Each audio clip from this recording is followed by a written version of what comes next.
الله من الشيطان الرجيم. بسم الله الرحمن الرحيم. قال النبي صلى الله عليه وسلم الكاتب حبيب الله. زما عزت مندو مشرانو کشرانو پٹھانو پنجابیوں، یہ کاتا میں نے بہت محنت سے بنایا ہے. یہ ایک سٹیٹمنٹ ہے اور یہ ایک سادہ کمپیوٹرز کاتا ہے. Abbasi steel statement. اس میں کاتا کمپنی کا، یعنی کہ کمپنی کا کاروبار پر کتنا بیلنس ہے، اور بنام کمپنی کسٹمر دکان کا اس پر کتنا بیلنس ہے. اس میں یہ لکھا ہے نام پتہ، کمپنی کے نام پتہ. اس میں یہ لکھا ہے فون نمبر، اور جو بنام کسٹمر کمپنی ہوتا ہے بنام، ان کا اکاؤنٹ نمبر، ان کا موبائل نمبر، اور یہ چھوٹا سا مونوگرام ہے. یہ ویسٹ قبلہ کی طرف، ایسٹ مشرق کی طرف، اور نارتھ شمال کی طرف، اور ساؤتھ جنوب کی طرف. یہ فی الحال 4 زبانوں پر مشتمل ہے. نمبر 1 زبان عربی ہے، نمبر 2 پشتو ہے، نمبر 3 انگریزی ہے، نمبر 4 اردو ہے. یعنی عربی، پختو، انگلش اور اردو. اس میں سب سے پہلے نمبر شمار ہے، جو عربی میں الرقم کہتے ہیں، انگریزی میں نمبر کہتے ہیں، اور اردو میں نمبر شمار کہتے ہیں، اور پشتو میں ترتیب بھی کسی کہتے ہیں. 1 سے لے کر 21 ہندسوں تک اس میں سطور ہے. اس میں 7 ایام اللیل عربی، وقت ورځ شپه دا تاریخ لکھل. بیا ڈے نائٹ ٹائم، وقت دن رات اردو. بیا پدے پسې دے تاریخ، تاریخ عیسوی، تاریخ ہجری. پشتو میں نیٹا، تاریخ انگریزی، بکرمی، ہجری، اسلامی. انگریزی تاریخ اپنے جگہ پر کھڑا ہوتے ہیں، 1 سیکنڈ فرق نہ لیٹ آگے جاتا ہے نہ پیچھے جاتا ہے، یعنی جنوری سے لے کر دسمبر تک. بکرمی بھی ایسا ہے، یہ ہندو کا تاریخ ہے، اور انگریزی عیسوی تاریخ ہے. اور اسلامی تاریخ فرض کفایہ ہے.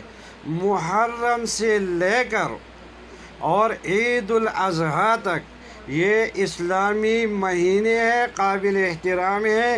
یہ گونتے ہیں، جیسا کبھی روزہ گرمیاں میں آتی ہے، کبھی خزان میں آتی ہے، کبھی بہار میں آتی ہے، کبھی سردی میں آتا ہے.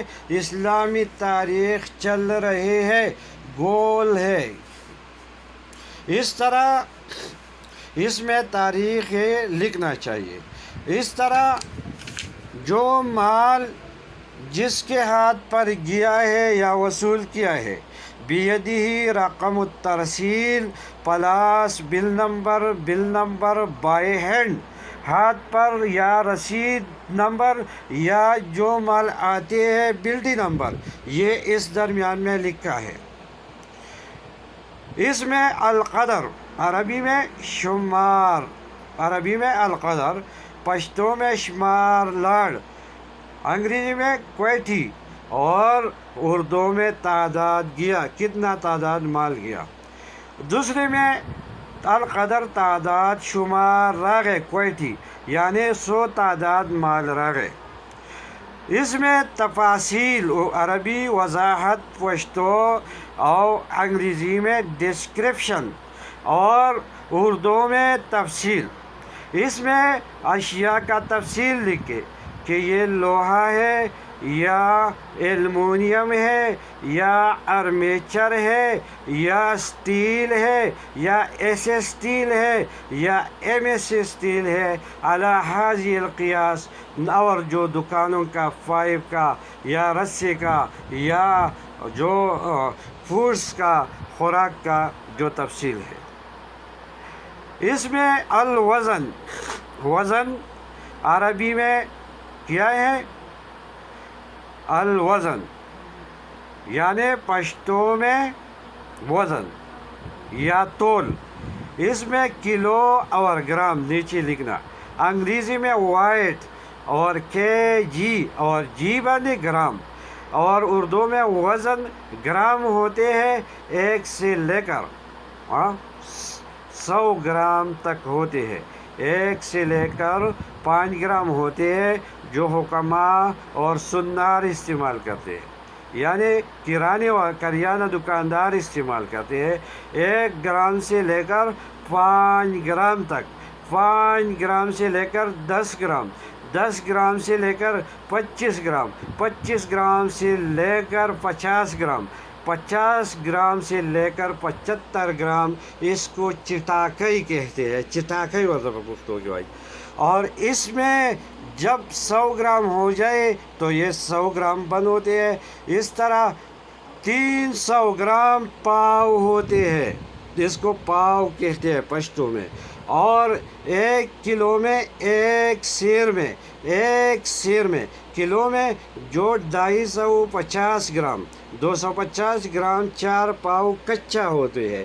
اور جو پکا پاؤ ہوتے ہیں وہ 100 گرام جو ہے یہ 300 گرام مل کر 1 پاؤ بنتا ہے اور 4 پاؤ 1 سیر بنتا ہے. اور 4 سیر 1 دڑی بنتا ہے 5 کلو. اور 5 کلو 1 دڑی بنتا ہے. پھر 2 دڑی، 3 دڑی، 10 دڑی جو ہوتے ہیں، 10 دڑی یعنی 5 کلو، یہ 1 من ہوتے ہیں. پنجاب میں 37.324 من ہوتے ہیں. سوات میں 50 کے جی من ہوتے ہیں. 1000 کے جی 1 ٹن ہوتے ہیں. 1000 کے جی 1 ٹن ہوتے ہیں. اور مطلب 10 دڑی 50 1 من ہوتے ہیں. تو 100 دڑی جو ہے 1 ٹن ہوتے ہیں. 1 ٹن میں 1000 کے جی ہوتے ہیں. اس میں ٹوس کی بنیاد پر ایک لوہا 500 کے جی ہو، 300 ہو، 200 ہو، 100 ہو. اور جب سوزکی میں کتنے ٹن آتے ہیں؟ سوزکی میں مطلب 20 ٹن تو نہیں، 1 ٹن یا 2.5 ٹن، 1 ٹن یا 1.5 ٹن مال. ڈاٹسن میں تقریباً 2-3 ٹن اور مزدا میں تقریباً 4 ٹن اور ٹرک میں تقریباً 16 ٹن اور 10 ویلر میں 20 سے 30 ٹن اور 40 ٹن. اس میں اللہ پاک نے جہاز پیدا کیا. جہاز میں ٹنوں کے حساب سے مال آتے ہیں ہوائی جہاز میں. اس طرح جو دریاوی جہاز ہوتے ہیں وہ بہت بڑے ٹن ہوتے ہیں. یہ انسان کے اٹھانے سے بہت زیادہ مطلب یہ ٹن ہوتے ہیں. ٹن جو ہوتے ہیں دریاوی جہاز کتنا ٹن ہوتے ہیں؟ جب یہ خراب ہو جائے اور کراچی کے ساحل پر آ جائے اور گیس اور آگ کے ذریعے ریزہ ہو جائے تو مہینے ٹائم لگتا ہے. تو یہ وزن کا حساب 1 گرام سے لے کر ٹنوں کے حساب تک، یعنی وَمَن يَعْمَلْ مِثْقَالَ ذَرَّةٍ شَرًّا يَرَهُ وَمَن يَعْمَلْ مِثْقَالَ ذَرَّةٍ خَيْرًا يَرَهُ. معمولی سی چیز سے جو ہوتے ہیں شر فساد بڑھتے ہیں. اس لیے قرآن کا حکم ہے کہ واقیم الوزن بالقسط ولا تخسر المیزان، اور ناپ تول میں کمی نہ کرو، اس سے بہت قوم ہلاک ہو گیا ہے۔ اس طرح یہ نرخ ہے۔ مثال کے طور پر تفصیل میں 500 فٹ رسہ ہو تو اس میں فی فٹ نرخ، عربی میں القیمت، پشتو میں نرخ دیو کلو، 1 کلو کا نرخ یا 1 فٹ کا نرخ یا 1 گز کا نرخ، پرائس ان کے جی فیٹی، اور نرخ فی کلو، فی فٹ، فی دانہ۔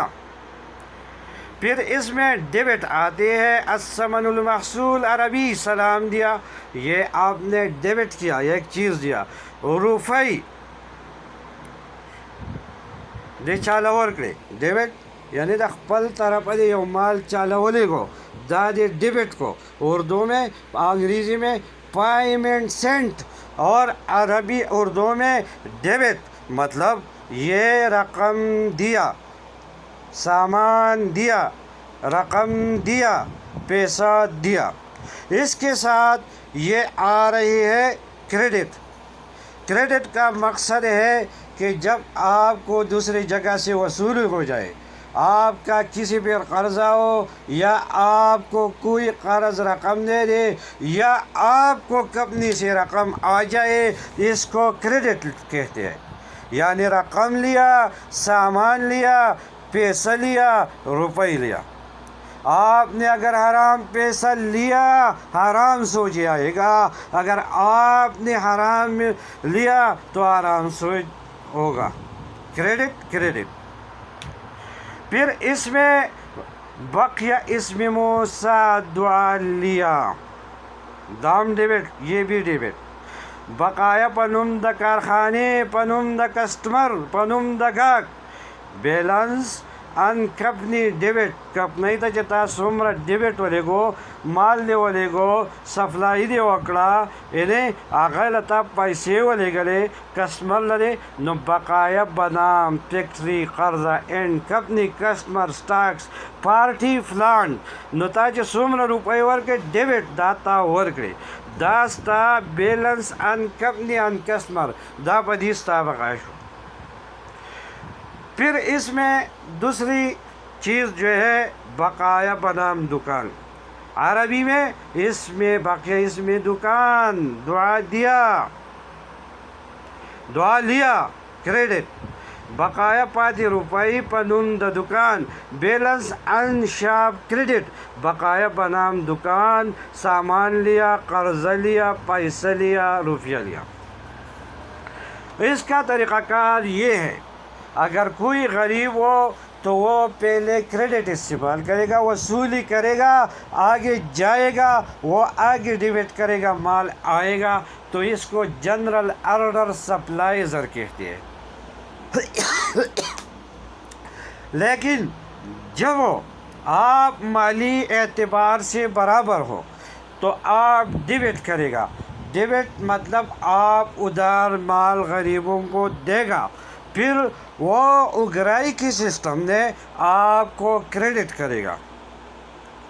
تو اس کا رزلٹ یہ ہوگا کہ جب 21 دن یا ماہ پورا ہو جائے، ماہوار ٹوٹل ڈیبٹ آپ نے کتنا کیا ہے یا کریڈٹ کتنا کیا ہے۔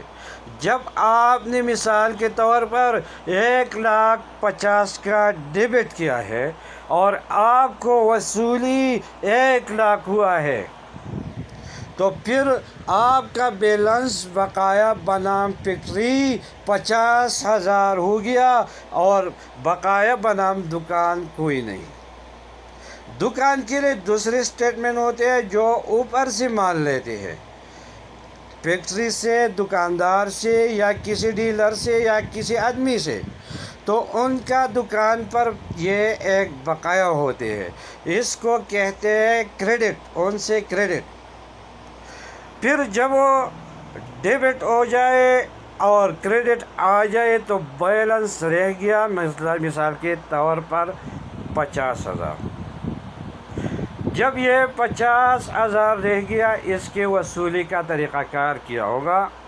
پھر مہینہ پورا ہو جائے فرام ڈیٹ ٹو ڈیٹ کہ میں نے اتنی تاریخ سے، مثال طور پر آج 25 تاریخ ہے اور 1 تاریخ سے لے کر 25 تاریخ تک میں نے کتنا کریڈٹ کیا ہے یا کتنا ڈیبٹ کیا ہے، اس کے چیکنگ کا اختیار یہ چیف ایگزیکٹو کو ہوتا ہے، جو سارے کاروبار کے ان کے زیر اندر ہوتے ہیں، جو ان کے ذمہ منیجر ہوتے ہیں، ان کے ذمہ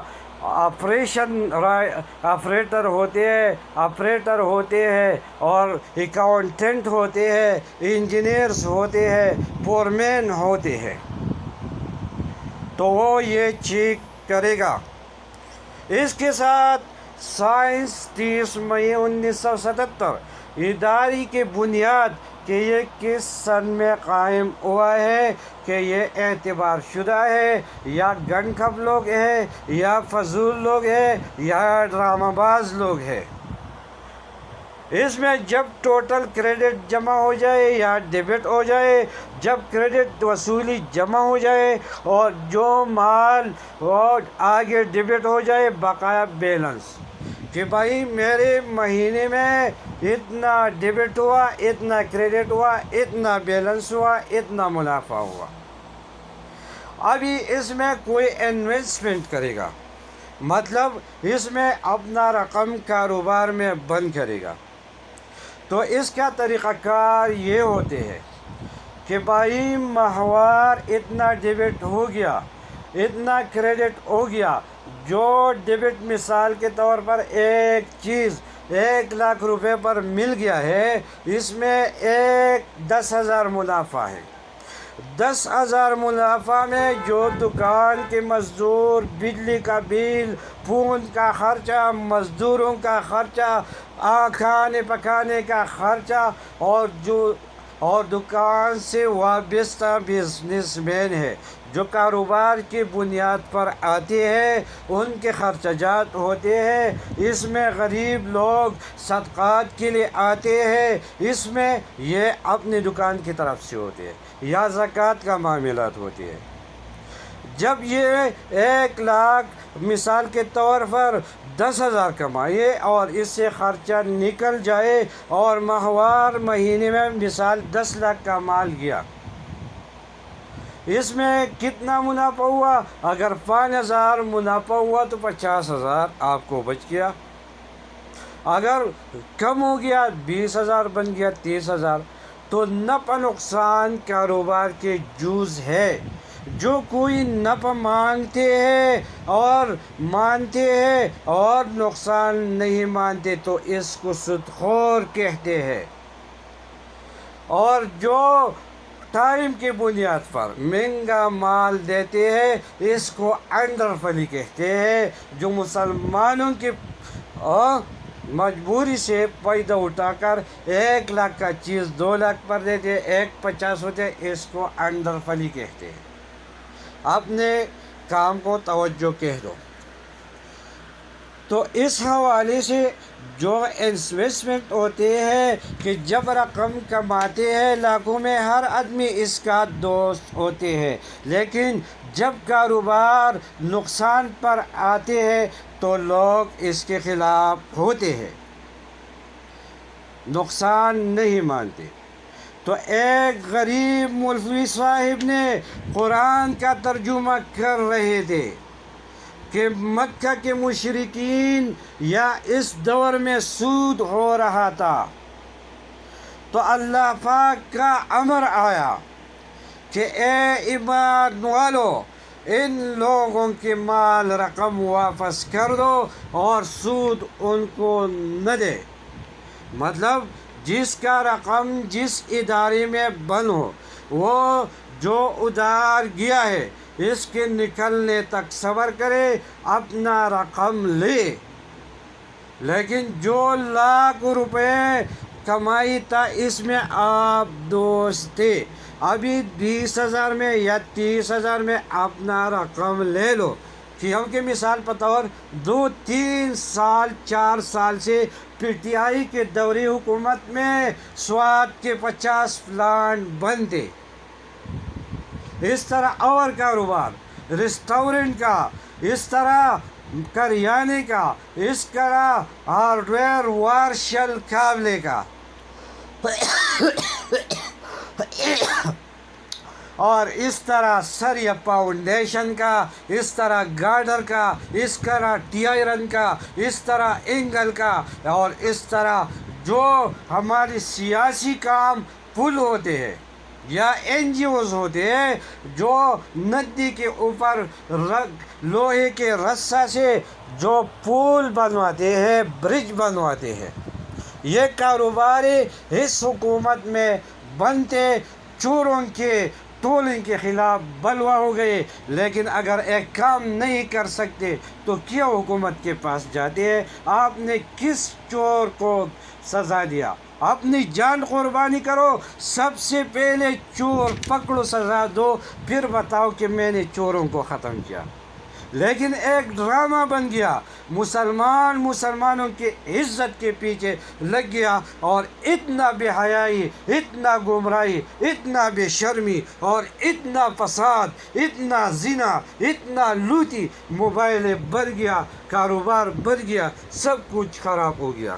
لہٰذا اپنے اپنے کام، اپنے ڈیوٹی پر توجہ دو اور آخرت کو متوجہ دو، اور دعوت تبلیغ میں عمر وقت لگائیے اور پیر طریقت کے ساتھ جائے، اپنے دل کو وظائف کے ذریعے روشن کرے اور قرآن کو وقت دے، احادیث کو وقت دے. ایک بار موت آنے والا ہے، وہ چیز درکار ہوگا، وہ علم درکار ہوگا، وہ رزق حلال درکار ہوگا جو دنیا میں رہ گئے. اگر حرام مال ہے تو یہ فتنہ ہے، اور اس کے لیے میرے خیال میں اس کے لیے یہ جو ہوتے ہیں، یہ ایک مال جمع کرنا جو ہے، یہ تو قارون کا کسب تھا کہ اس نے مال جمع کیا اور زمین کے اندر چلا گیا، اور زمین میں کیا ہو گیا؟ سارا مال ان کے سر پر آ گیا اور چلا گیا. لہٰذا مہربانی اپنے کاروبار کو توجہ دو اور آخرت کو متوجہ ہو جاؤ. وآخر دعوانا الحمدللہ.